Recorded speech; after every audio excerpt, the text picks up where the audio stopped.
Joined by my co-host, Olivia.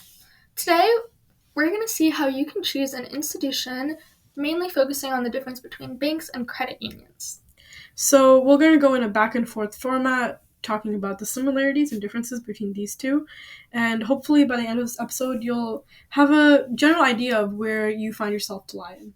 Yeah, so we all know a good bit about banks, but credit unions are a little bit less familiar, so let's go back to when they were first established, which is in 1864 in rural southern Germany, with the goal of providing access to common funds for community members in need of loans. Right. So for banks, the banks are generally owned by investors or private owners, and they operate as for-profit institutions. However, credit unions are not-for-profit institutions owned by the members. They're for the community members. Exactly. There is no membership requirements for banks, and it's open to anyone without any requirements. However, for credit unions, since they are focused on community, they can have different fields of membership based on the National Credit Union Administration, which could be workplace, it could be through a union, it could be through a school, a place of worship, a geographic area, or any of those sorts of qualifications to be a part of a credit union. Yeah, and definitely banks are definitely more common than credit unions.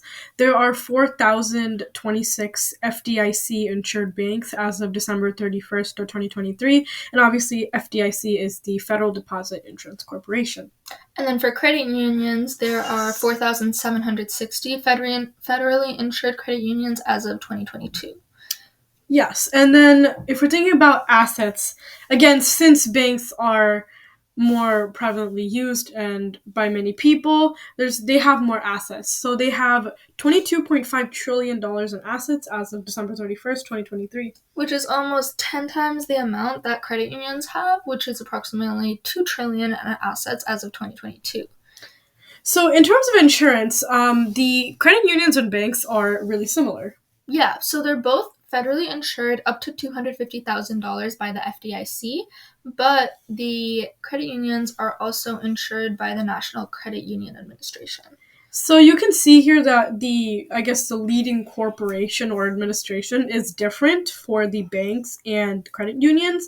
The FDIC is what we usually hear about, but the FDIC actually has no relation to the credit unions. It's by the NCUA. And then that also relates to why taxation is different. So for banks, you do have to pay federal income tax on earnings, but credit unions are exempt from federal income taxes. Right. And then for the purpose, obviously they are operated for profit, and credit unions are non-for-profit entities.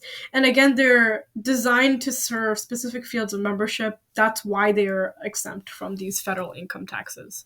Right. And since we do know more of banks and banks are more prevalent in our society, there are more branches and ATMs nationwide for banks, whereas credit unions can have less branches.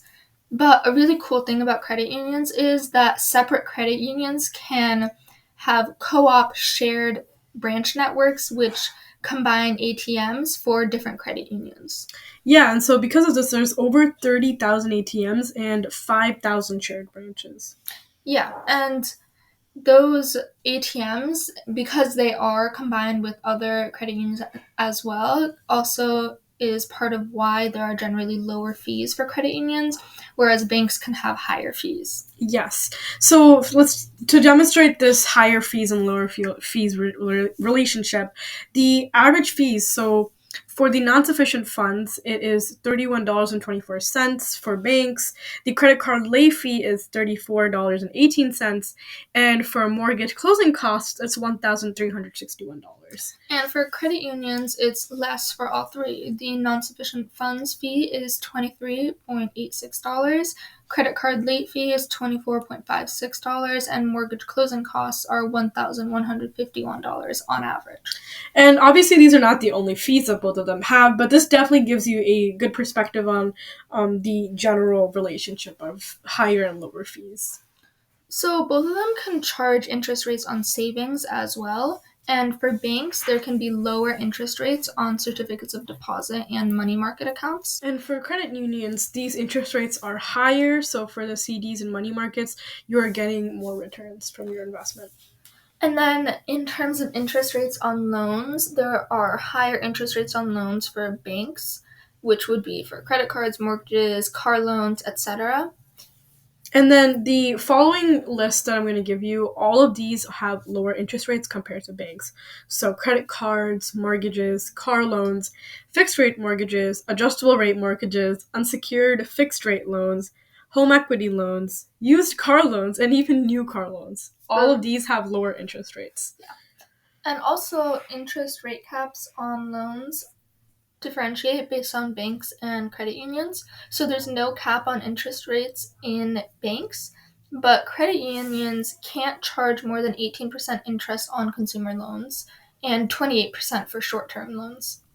Yes, and for terms of customer service, this is obviously a really important part of if you want to choose with this institution or not.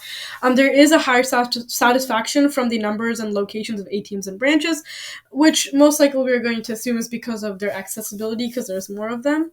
Right, but credit unions are community-based and they're often noted for their personalized customer service experiences. Yes. And if we're looking at it from the technology perspective, the banks are historically better at technology for online and mobile banking. And credit unions will have similar quality for mobile apps and online banking services, but banks in the past have had more accessible technology. Yes, but as technology is becoming a more and more common thing, it's definitely predicted to credit unions and banks to have really relatively same technology products. Yep. In terms of product variety, there's a wider variety of loans and financial products for banks, including international banking services in some cases. And for credit unions, it's limited in the number and the type of products offered, and because it's so community-oriented, there isn't really an international banking aspect of this. In terms of member participation, customers do not always have a say in bank policies and decisions, but these community-oriented credit unions might allow members to vote on policies and decisions.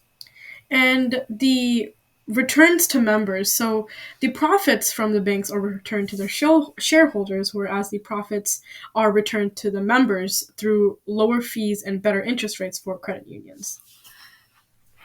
In terms of customer satisfaction, banks tend to have slightly higher scores for customer service, according to the 2024 American Customer Service Satisfaction Index, whereas credit unions had slightly lower scores for financial services available. So, Rashmi, what have your experiences been with banks or with credit unions? So my experiences really lie in the bank section. I kind of follow my parents' footsteps with this one. So my parents have always used Bank of America, and that's the bank that I use. I don't use it too much because I don't really have too many expenses I need. But in terms of how reliable and easy it is to use, I do say it's quite convenient. I mean, logging into your bank account because their interface is pretty nice, I would say. It's definitely user-friendly and beginner-friendly, so if you are really looking for like an online banking option, Bank of America is definitely something you can consider. Right. So I have experience with a credit union. So I've also followed my parents' footsteps and I'm in a local credit union. And I would say that the fact that it's community-based has been evident because whenever I want to visit a branch to deposit something or make any changes with my account, it's really convenient to hop in the car and be at my bank and at my credit union in a couple minutes and get everything done really quickly. There's not a lot of wait time and the customer service is fantastic. Yeah, definitely because Bank of America is national bank. It's huge. Definitely customer service wise, it's sometimes, on busy days, the lines are pretty long. So if you want to get some quick things done, I think credit unions are definitely a place to go. Yeah, I would totally agree. My credit union is barely ever away, and it's just so convenient because the one that I'm a part of is based on location because there are the membership requirements. However, the interesting thing is also that even if you directly do not qualify, your immediate family, if it does qualify, that may make you eligible to be a part of the credit union. And it's both that and my location that allows me to be a member of my credit union, and I think that's really a great part of it. Yeah. Well, I hope that our experiences and obviously the way we set up this episode by comparing the two kind of helped you figure out what might be the best way. And obviously, there's more options, but these are kind of the biggest ones. But yeah, that's all for today. This is Rashmi and Olivia. Catch them out.